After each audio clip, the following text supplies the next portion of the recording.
Good afternoon. My name is Tracy McGee, a marketing student at Clemson University. Today, I'll be going through slide 43, the 6M's of promotion planning. If you recall, promotion is one of the 4 P's of the marketing mix.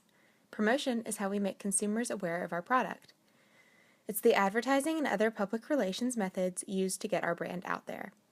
This slide breaks promotion down into 6 pieces. First, the market. Market deals with who we are communicating to. It is important to remember who our target market is in our marketing strategy when we consider promotions. Our promotions should be geared towards members of this market. It should capture the market we are targeting without being offensive towards or isolating other potential markets. We may later decide to develop our markets and don't want to have taken that opportunity from ourselves with poor planning.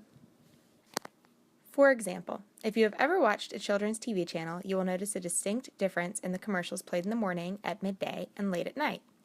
The morning commercials are colorful with loud music, and they often feature young children playing with toys or eating the newest candies. These commercials are aimed at young kids who are more likely to have TV time allotted earlier in the day. The next set of commercials is a little more mature, and it typically depicts products that seem to elevate the social status of the user. These are aimed at preteens. Finally, late-night offerings are more like the commercials on adult channels, as they aim at the older teenagers. Second, we have objectives. Our objective is our mission. It is what we aim to accomplish with this piece of promotional material.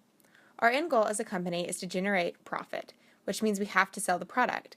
However, not every piece of promotional material has to be geared towards sales. Some of it can be focused more on educating the consumer about how our solution to their product works, or even about what our brand stands for. A clear example of this was Dove's campaign for Real Beauty. It wasn't focused on selling soap. It was focused on starting a conversation about beauty. It was Dove's way of taking a stance and demonstrating what their brand stands for. They had a clear objective that they believed would cause buyers to buy into their brand, even if it wasn't directly selling their products. Third, we have budget. This deals with how much money we are willing to spend on a given promotion. We can obviously do more with a larger budget, but the reality is that there are always going to be some financial constraints. Super Bowl commercials are for those with large budgets to blow, whereas a commercial on a local station is generally for smaller businesses with much more moderate means. Price points for different television channels and events are an example of where budget can impact who you can reach. Fourth is media. This is the medium through which you will convey your message. At one time, there was only a printed medium. The radio then became a big deal, and now we have more options than ever before when it comes to how we want to send a message out. What media you choose should reflect your budget as well as your target market. For younger generations, advertisements within phone apps or in social media are likely to resonate. But many older generations are unlikely to see ads on these channels. You are more likely to reach them through more traditional means like the radio or newspaper. Fifth is the message. These are the specific points you're trying to make. They should get your objective across to your customer clearly.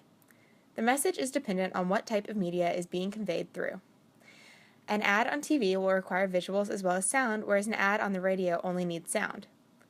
Back to the Dove example, they started with the simple message of oversized or outstanding, but in their longer videos they spell out a much more specific message. The evolution video clearly demonstrates to us why our concept of beauty is distorted. I like this as an example because the only words are at the very end. Your message doesn't have to be reliant on words. It can be demonstrated through imagery. Sixth is evaluation. We need to be able to measure the impact our promotion has had on the market. Sales numbers are an easy way to do this. Thanks for your time. I hope you now have a clear understanding of the 6 M's and how they can be used in promotion strategies.